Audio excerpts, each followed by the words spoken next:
Good evening dear students. Link list से कुछ question answer आ सकता है, शॉर्ट आंसर क्वेश्चन है एमसीक्यू, तो बस उसका डेफिनेशन और टाइप्स को बता दे रहे हैं। देखो लिंक लिस्ट होता क्या है। A link list is a data structure in computer science. It consist of nodes where each node contains data and a reference.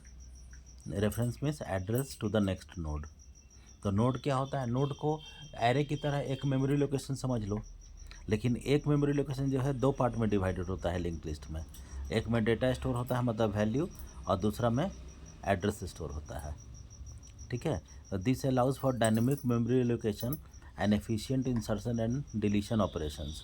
Dynamic होता है लिंक लिस्ट, बार बार क्लास में बताए हैं।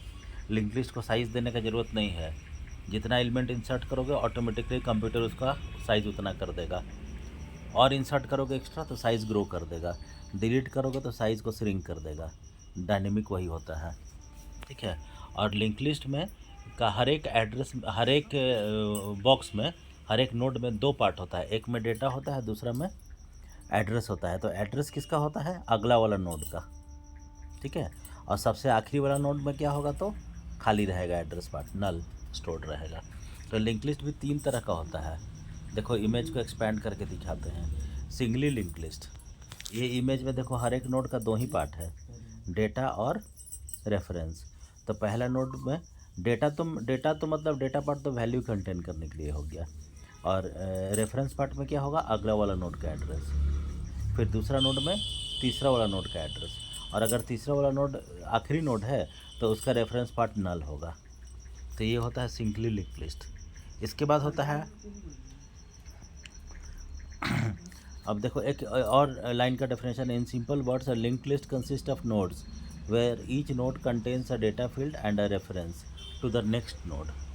फिर होता है circular link list. Circular link list क्या होता है? सर्कुलर लिंक लिस्ट क्या होता है? इसमें भी सिंगली लिंक लिस्ट का तरह ही होता है। दो पार्ट होता है नोड में।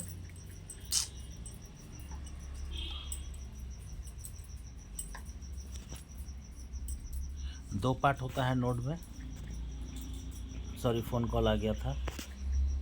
दो पार्ट होता है नोड में।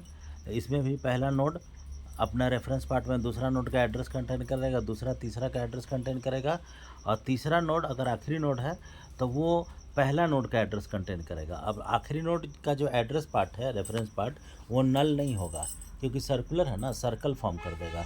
देखो इसमें एरो मार्क भी बनाया हुआ है। आखिरी नोड पहला नोड से कनेक्टेड है, एंड नहीं हो रहा है। उसके बाद है डबली लिंक लिस्ट। डबली लिंक लिस्ट में क्या होता है? इसमें एक नोड में तीन पार्ट होता है।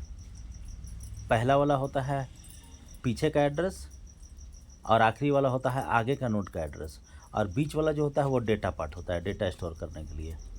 ठीक है, तो जैसे इसमें सबसे पहला नोड है, वो उसका रेफरेंस पार्ट जो होगा, उसके पहले तो कोई नोड नहीं है तो नल होगा, और दूसरा रेफरेंस पार्ट जो होगा वो नेक्स्ट नोड का एड्रेस कंटेन करेगा।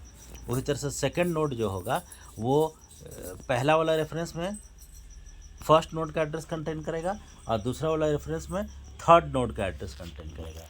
उसी से थर्ड नोड जो होगा फर्स्ट पार्ट में सेकंड नोड का रेफरेंस कंटेन करेगा, और सेकंड पार्ट में फोर्थ नोड का रेफरेंस कंटेन करेगा, और लास्ट नोड जो होगा उसका फर्स्ट पार्ट में थर्ड नोड का रेफरेंस कंटेन करेगा, और लास्ट पार्ट नल होगा क्योंकि उसके आगे कोई नोड नहीं है।